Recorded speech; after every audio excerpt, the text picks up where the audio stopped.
And welcome back, everybody, from the Nosebleeds here. My name is Dan Carcamo, and here's a brand new episode for you guys, and we have so much to talk about. Hey, the NBA is back, and you know what that means. The Knicks are gonna go to, I don't know where we're gonna go, but it's a brand new season. Both Knicks and Nets played on the second day of the season. The Knicks were at home, and the Nets were in Detroit facing off the Pistons, and they were both really good games. From what I can see, I saw most of the Knicks game and pretty much all of the Knicks game actually, and then most of the Nets game I was flip-flopping back and forth from my TVs just to try to gauge and talk about certain points that we got for both. But we have a little bit of Giants and Jets, an overview of last week and a preview of this week. Hopefully, we can ride that wave. The Giants unfortunately lost to the Eagles. That was a really bad game, like really shitty actually. That was a horrible game. We got destroyed. And then the Jets pulled off a win to improve their record to 3-3. So that was actually really good.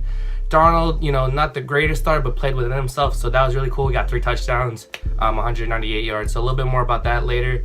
And then we're just going to do a little bit of NLCS and ALCS as, they're almost wrapping up with a game each left. Hopefully, maybe to see who gets the clinchers tonight or the next day, depending on if it's the Dodgers or the Red Sox. Both lead the series. So we'll talk about that at the end again. And then we do have one question that I wanted to, that I got asked about rivalries and girlfriends. So thank you, Steph, for the question, and that'll be at the end of the episode, which is, like I said, I wanted to be in interaction with you guys. So if you guys have any other questions, please feel free to contact me again. Just message me, DM me on Twitter or Instagram, or just email me back from the Nosebleeds website. It lets you email me directly. I get all those messages. So thank you, Steph, and just thank you to everyone. I just want to say thank you to everyone who has checked out the website first and foremost, and then who has followed me on Twitter and Instagram. You guys have been a tremendous help, and it's been so cool. And feeling the love and support that you guys give me, and that what makes me so happy to share. Why I'm doing this. This is for not only for myself but for you guys. Like I said in the intro video. So thank you guys so much to my family. And all that stuff like that, and friends who have supported me and told me that the website looks great or whatever, or they love the content so far, even though it's just an intro video, but they love the layout and stuff like that, and that we're gonna talk about New York sports and then give my own opinions. And like I said, the you factor, the you guys factor, that you guys get to relate whatever you guys want to talk about. I talked to my friend Matt, so shout out to Matt if you're watching this. As he knows, I asked about the Devils and stuff like that, and how he feels about the 4-0 start that they had, and he feels really excited about it. He feels like they're a playoff team and stuff like that, but I definitely want to get more of his input on the show later on at one point, like in the content when I'm covering a little bit more Devils stuff, when I get to actually see a game. Unfortunately, I haven't seen a Devils game at this point, just because, like I said, I've had so much other stuff to go on. Like I said, I have 2 jobs, so it keeps me rather busy. But I try to do my best with Twitter and stuff like that, and then try to give updates on Twitter as much as, guys, please follow me more on Twitter. I only have 12 followers, but that's okay. We're growing. Let's try to grow the familia, so we can start spreading some love and some more New York sports knowledge and stuff like that. So so thank you guys, and then we're off to the first segment, which I said NBA is back. Our 2 New York teams both played. Like I said, the Knicks started off at home against the Atlanta Hawks. The Dave Fizdale era has begun in New York, so I like the hire. A lot of people have told me they like the hire. He's bringing such a different culture to New York, and then that was a big thing, that no more losing, and no more shitty wins or shitty losses, such as like not trying hard and stuff like that. If you don't play, you're not playing. If you don't play hard, you're not playing for him at all. Kevin Knox, our first round pick, so much hype around him. He said, he didn't play as well in the last preseason game, so he doesn't start. He doesn't care. He wants the fans to be behind him, but he's not going to allow that to, hinder his coaching and what he represents as a coach. So if you're not going to play hard, you're not playing at all. But with that, I saw the game. Like I said, a 127-106 win over the Hawks. It was a great win. It was a bit of a rocky start. The first, I would say 6-7 minutes, we went 0 for 9 in the field, and we had 2 points. We started off really bad. Maybe it was first game nerves, home opener nerves and stuff like that. So I kind of get it, but we were terrible. We were bad shot selection. bad passing, no defense, anything like that. But it was them when the second unit came, like everyone started, active hands, and that was, Fizdale's preaching, like active hands, be in the passing lanes. We're a lengthy team. We have a pretty good length in our wing spots. So that second team really, really drove in that defensive intensity and stuff like that. So they brought up the energy. We got off to a lead, and then basically kind of never looked back after that point. The second unit, like Kevin Knox and Alonzo Trier, literally, I'm on board with him. He is that dude can ball. Like, that dude can really ball. He knows how to put the ball in the basket. He's not afraid to take it to in. He can shoot. Needs a little bit of work on the defensive end, but he can block. He had 2 blocks. And then Ntilikina had a couple of steals and stuff like that. That's Frank's role at this point. That's why he started, because he brings a defensive presence into the lineup. And Kevin Knox didn't do so great. He struggled shooting the ball, but it's gonna happen. It was an off night. It's his first game in the NBA. Like, I'm not worried about him. I still think he has stardom potential, but he's doing really well. But yeah, so that second unit really drove in and started the pace. We had deflections after deflections after deflections, steals, blocks, trying to tip balls and stuff like that, rebounding. It was a really good defensive effort, which led out to fast break points and easy buckets for us to score. And that really got us going, which led, we had a huge second quarter. By the half, we had like 72 points, and Tim Hardaway had like 16 points in the second quarter alone. He ended up leading the squad with 31 at the end of the night, which was really cool to see. Him really step up in that leadership role, which we need him. Like, that's why we brought him here, even though I don't believe in his contract is worth that much. That's why he was brought here, because he brings a leadership presence, even though he hasn't really done, he's not that big of a name, but he's still a veteran leader and stuff like that. So he really anchored it home. He had some flashy plays in the second quarter, the behind the back pass where Enes Kanter slammed it home. That was pretty sick. And then just him doing his own thing. So he had 31 points. And then that toughness that I was talking about, that Fizdale toughness, that's why we brought him into New York, because he preaches like toughness and defense and stuff like that.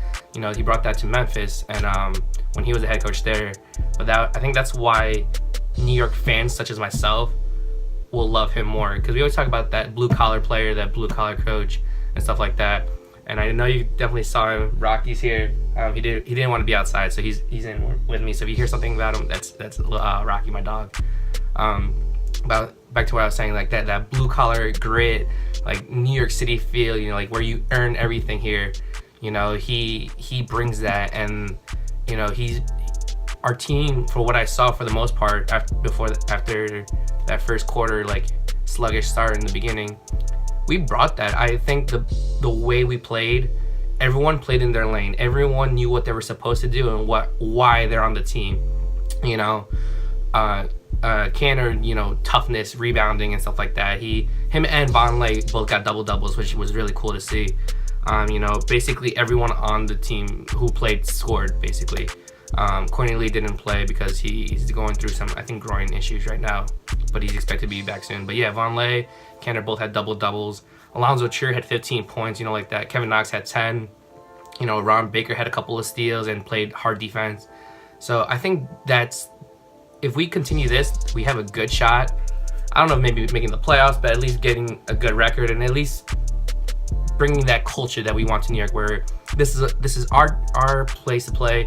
If you're coming to MSG, you're gonna be ready for a battle, and that's what we appreciate as New Yorkers, I believe, at least, because we live in one of the hardest cities. You gotta make your way through it and stuff like that. So if our players show that, we may not always win, that's fine. Of course we want them to win, but as long as you show us that you're fighting for it, that you're just like not giving up so easily on yourself and on the team, because people pay to see you. So that that grittiness, and then everyone played within their lane. No one went outside to be like the star of the night or overshoot like that. But Herzonia had like 10 points, which was awesome to see. I have high hopes for him. He looked really good. A little bit of bad shot selections at times, but he's still a really good player. And like Herzonia, Vonleh, Trey Burke, all these guys were like top 10 draft picks, so they have potential. They're just trying to find a way, and they haven't just put it quite together yet. But if they could put it together here, technically we have like 6 number one, like top 10 draft picks, first round draft picks that other teams have, and like just gave up on them for whatever reason or didn't work out. So we have the talent of projected talent we have is up there. Just putting it together, like I said.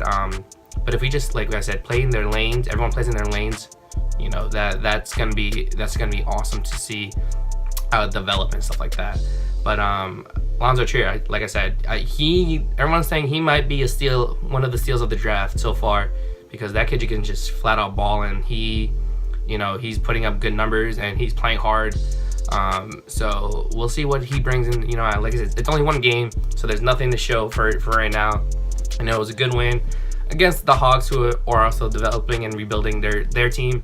So it's not the same as beating the Warriors or the Celtics or the Sixers or anything like that. But it was still a good win, for what it is, and especially the start of the Fizdale era. So that was cool to see. In Detroit, the Nets played the Pistons. It was a really close game. It started a little before the next game, so I saw like the beginning, like first quarter of it. The Nets played with great pace from what I saw. They're running out, trying easy transition buckets, stuff like that.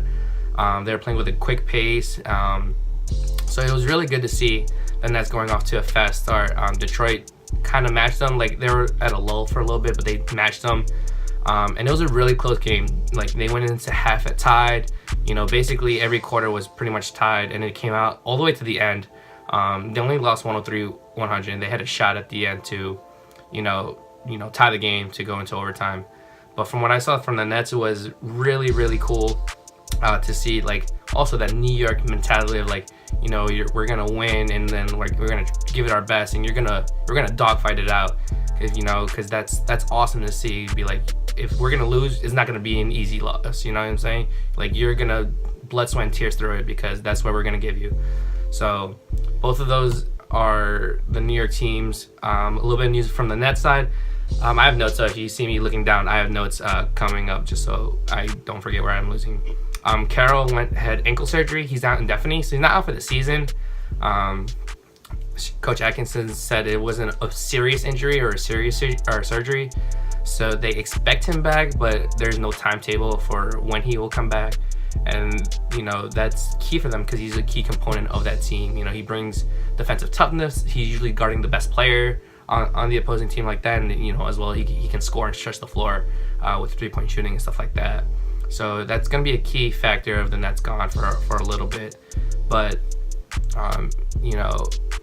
going forward, they definitely have enough pieces to score and defend and stuff like that. It's by committee. LeVert, that kid's really good athlete.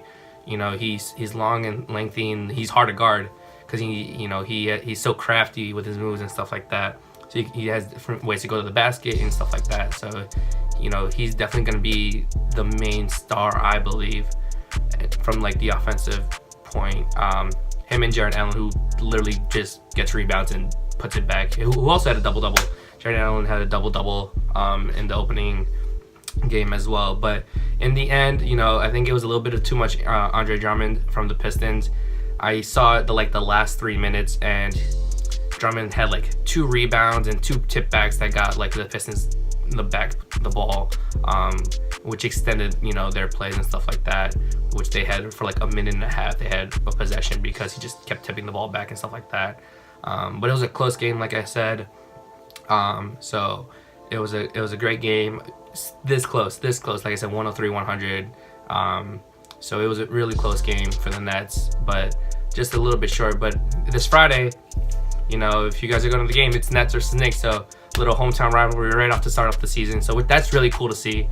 It should be a good game. Both teams, like I said, are still pretty evenly matched. It's only been one game in the season, so we'll see, what the future holds for both teams. But as for Friday, I'm trying to hopefully maybe go see the game. I know I'll be working at it for a little bit, as it's the Nets home opener, so that'll be cool. And the Knicks don't have to go over that far since they are back. It's in Brooklyn. So that'll be cool to see and stuff like that. So I'm really looking forward to seeing the Knicks Nets games, and it'll be easier to watch because I don't have to flip back channels and stuff like that to like watch both teams, since they'll be on the same court. So that'll be easy for myself. Now on to football. We got some notes. The Jets have won. They won against the Broncos last week. And it was a good game. I saw the tail end of it as I had some other things to do before the game started. But Sam Darnold looked fairly decent. Only 198 yards, but he did throw 3 touchdowns, 2 to Robbie Anderson. So, not the yardage maybe you're looking for, but they really utilized their ground game. Isaiah Crowell had 219 yards and a touchdown. So I think they paced it well for him to succeed. He's still a rookie quarterback. He's only so young, and he's still trying to develop and learn the system itself. So I think they utilized the ground game, and Crowell, like I said, over 200 yards. That's hard to do it anywhere, and and I think that really helped out Darnold, kind of just pace himself out, not overexert himself, and just try to find himself to where he needs to just be like a manager and just like let the game come to him slowly, So that really helped out and stuff like that.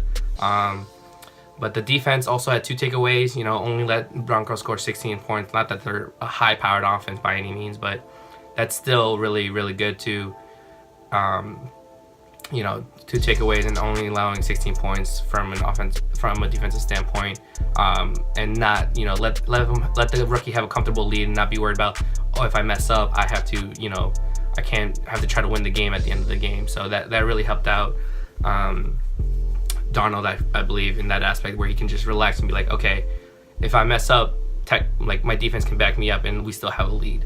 So I think that always helps out a rookie quarterback, that their defense helps them out, and especially getting takeaways and stopping an offense, and not them proceeding, even though their time of possessions were relatively even.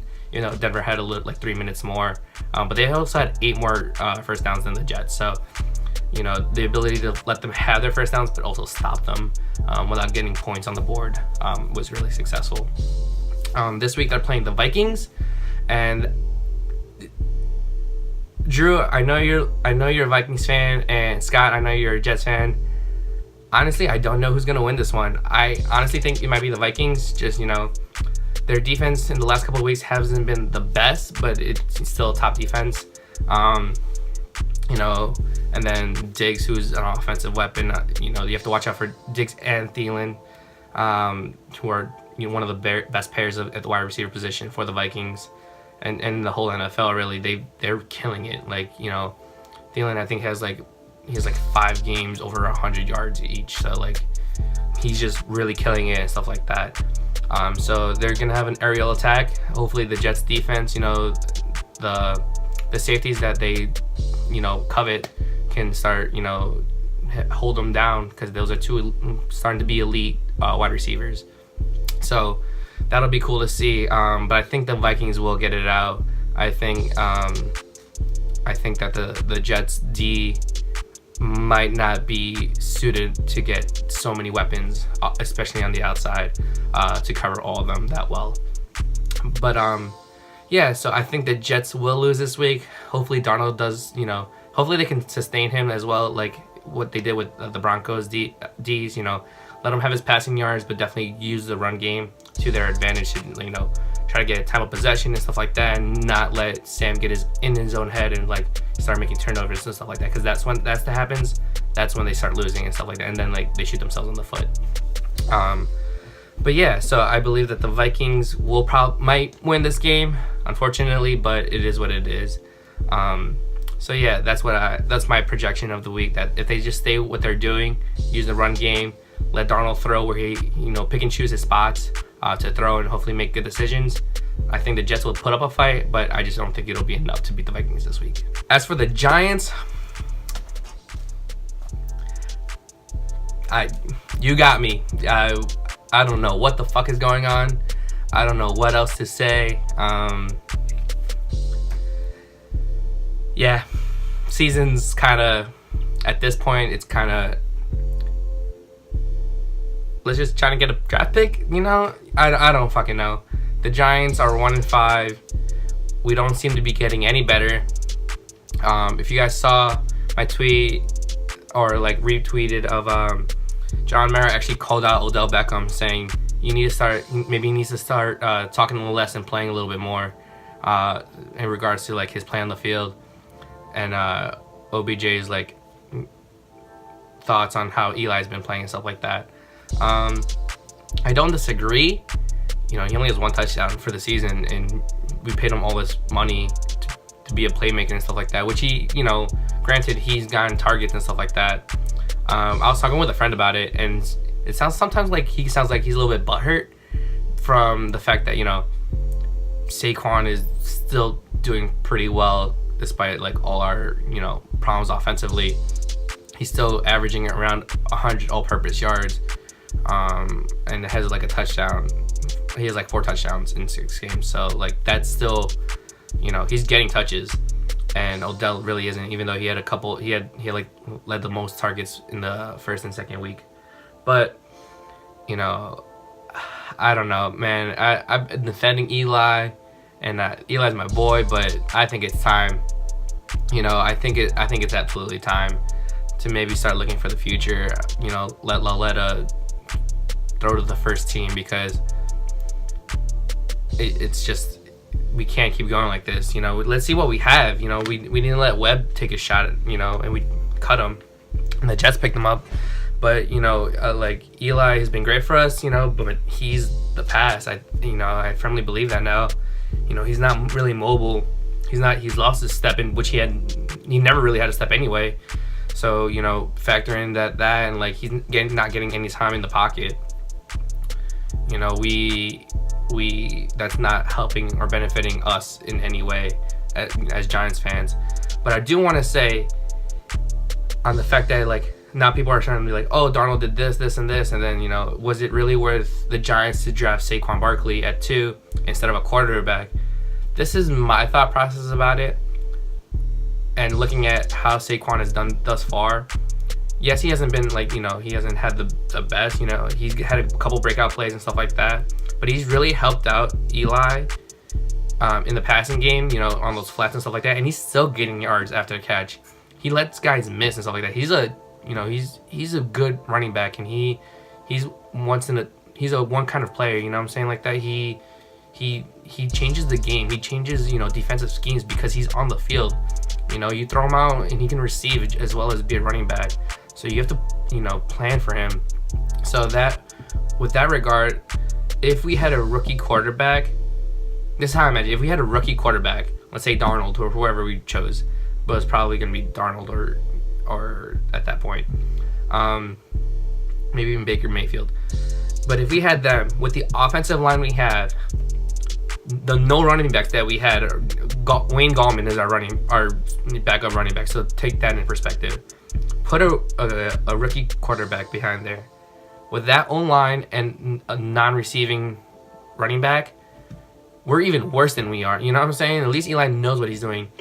These rookie quarterbacks, they have a lot to do and like a lot to learn. Especially as a Giants player, like you have there's a reputation to uphold. So if you have like a rookie quarterback who has, Sterling Shepard and Odell, but has no line and no like running back or running game whatsoever, and the running back can't even receive, he's gonna be sacked more times than Eli already has been sacked, and he like gets sacked like every other play. So you know what I'm saying? I think it was the right choice going for Saquon, just because once a quarterback has a running game, that opens up the passing game. Look at Darnold with, like I said, with Carl. Carl had 219 yards. That opens up the passing game. And, if we have Odell, Sterling, Evan Engram, and all that, those guys will be open because they have to fear Saquon. If we draft a quarterback in this upcoming draft, they have someone to rely back there. If they're getting rushed, Saquon's out on the flat, boom, it can be easily 5-10 yards just because Saquon is that good and he breaks tackles that often. And that's just a security blanket that they have. Compared to this year, if we had a quarterback, yeah, they grow for the next season, but like, how much will it damage their psyche if they're like, oh man, I'm 1-5 or 0-5 and I haven't done great and putting up the numbers Eli has been putting up? they would be crushed right now, and we would be like, oh, maybe we should have taken a Saquon Barkley, stuff like that. So that's my perspective about it. Yeah, feel free to disagree, but that's just my take on it. I think that Saquon was the better choice for the team we have right now. And then Hubbard, however you pronounce it, from Oregon looks to be pretty good. So if we're in that top, 1, 2, or 3 spots, which we might very well likely be, he might be a good choice. He's got the arm. He plays for a top Pac-12 team who's in the top 25 and stuff like that. So he looks really good. I've seen him play a couple games, and he looks really good to possibly draft and be the quarterback of the future when Eli, or if you let go of Eli or whatever, however it works out. Looking up to the week ahead, we have the Monday night game versus the Atlanta Falcons, and that game is kind of scary. I don't expect us to win, not with that offense, but mostly just because our offense can't put up points at whatever reason. Well, we know why, the reasons why. But yeah, we just can't put up points. And however, Freeman, it went down with groin surgery, so he's on the IR.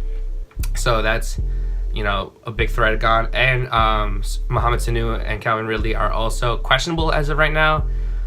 It's too early to tell, but they are questionable for the game. So that's, 2 huge threats out of the passing game. So that still leaves Jones, but at least there's no second or third option that have been like really good so far for Matt Ryan to go. So that may help out the Giants' Deke to not have as much pressure, since they are going against with possibly less weapons that they usually do. But that still does not deter me that we're probably going to lose. It is what it is. So that's all we got. Hopefully, maybe we can pull off something. And our defense pulls it out, and then we can score some points for us, but it's not looking too good right now. So that's all I got on the Giants right now. Just a lot of pathetic, pretty much sad news, but it is what it is. It's how the season's breaking down. We didn't know. We were hoping for a better start, but obviously that didn't happen. But yeah, so that's all we got for football talk. There's no baseball, at least no New York baseball, but that's all right. I got my team. I got my Brewers in the NLCS against the Dodgers. Every game has been this close. The other team can win, going to extra innings, winning by 1, making some crazy plays, so it's been a tight series. It's been a really good series. I couldn't stay up for the 13-inning game just because I had to go to sleep and I was really tired, but I saw the highlights and it was just a really close game throughout. But LA takes this series lead 3-2, but they head back to Milwaukee. So, that Milwaukee crowd, all my friends in Milwaukee, all my Brewers friends, please cheer them on. I'm hoping you guys win. As you know, the Brewers are my second team, just because Milwaukee's my second home. But yeah, the series goes back to Milwaukee, and the LA leads 3-2. So that should be a really good game. And then the Red Sox. If you all catch that game last night, that was crazy. Like, this series has also been really good. But that Betts catch, can we talk about it? Like, holy crap. I've seen the replay, and I've seen the discussion, and I've seen both points. Do I think it's a good call?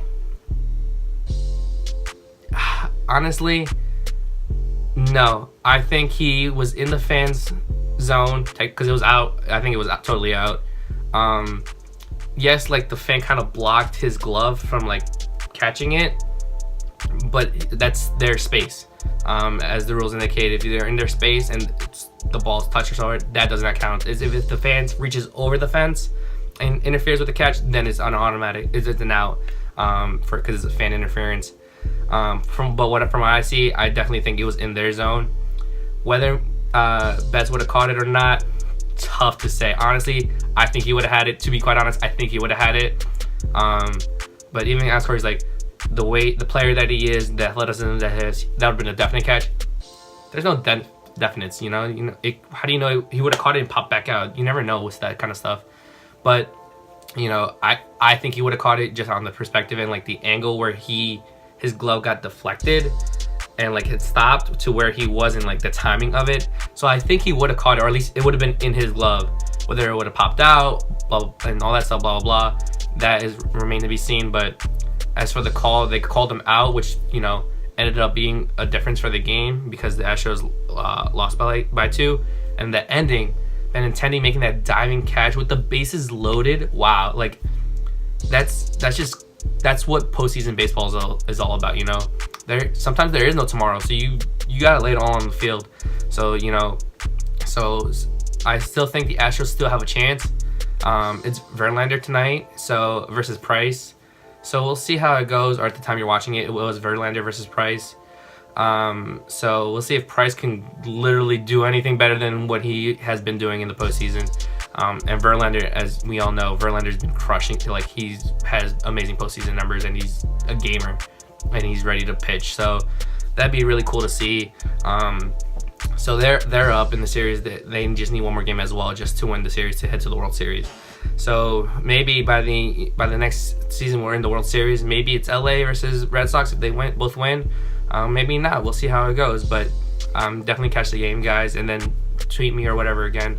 Let's start a discussion about who we think might win the World Series.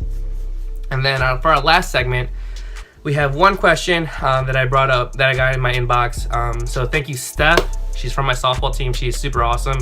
But she had the question of, let's talk about girlfriends in sports. So let's talk about girlfriends liking rivalries such as Red Sox versus Yankees or Eagles versus Giants. So Steph, again, thank you for the question. This is an awesome question. Something that we don't always talk about, but we definitely see because it's always brought up. Like, oh, the only thing I don't like about my boyfriend is because he's a Yankees fan or blah, blah, blah, stuff like that. So this is such a cool concept. I'm not quite personally, don't know a lot about this since I've never been in a relationship where they've liked a different team. But I think it's such a cool aspect because, obviously if you're in a relationship, you care about this other person. But there's one specific time if you're in a big rivalry such as Eagles or Giants or Red Sox, Yankees, or Mets, Phillies, or wherever it may be, that always, for that one day, you're not, you love each other, but you want the other team to lose, and you want to see you want the crown victory of having victory in your household and be like, yes, my team beat your team, having that bragging rights, so to say. The one time I did have this was when I was in college. It was my freshman year when we were in the old Big East.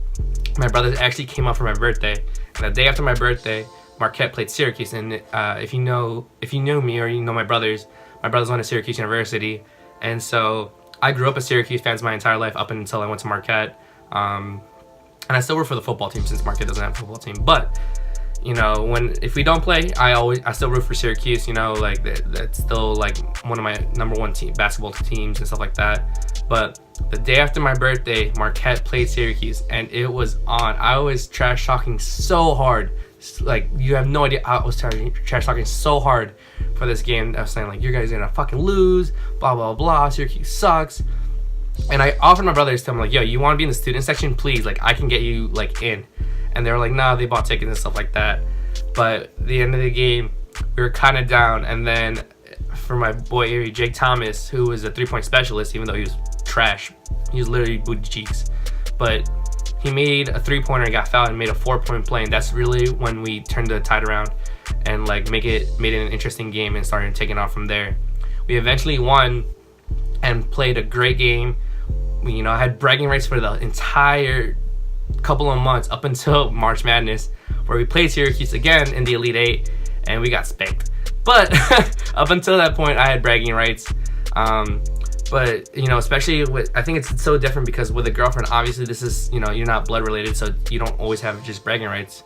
With someone you care about or boyfriend, whichever you prefer. But at the end of the day, I hope it doesn't affect your relationship in the stands that you guys stop talking for the day or for a week just because this game is so high importance. At the end you guys should love each other. But I think it's so interesting because I've always seen the signs, I said, I love my girlfriend, but tonight we're rivals, or tonight he's sleeping on the couch, blah blah blah, if they lose or we win or whatever. So I think it's such a cool aspect of sports where we can still find humor and a divide.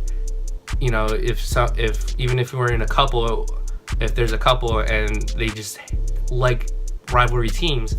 But I also think it adds something cool to it, you know. I would if I had a relationship that my girlfriend liked a different team, I would try to make it, you know, somewhat interesting. You know, if the game was an important game or whatever, it was a friendly game, be like, hey, loser does dishes, or loser, you know, makes dinner tonight, or blah blah blah. I just try to add like an extra layer, just of like, you know, a little bit more fun to it. But that's up to you guys if you guys, you know, like different teams. Like I said, in the relationship I have now, and my editor, Louis, said thank you for editing. At least for now, I hope. She didn't really have a preference on a lot of sports, so she was a Giants fan, so that was really cool. But she didn't have, you know, like a baseball team, a basketball team, or anything like that. So she adopted all my teams.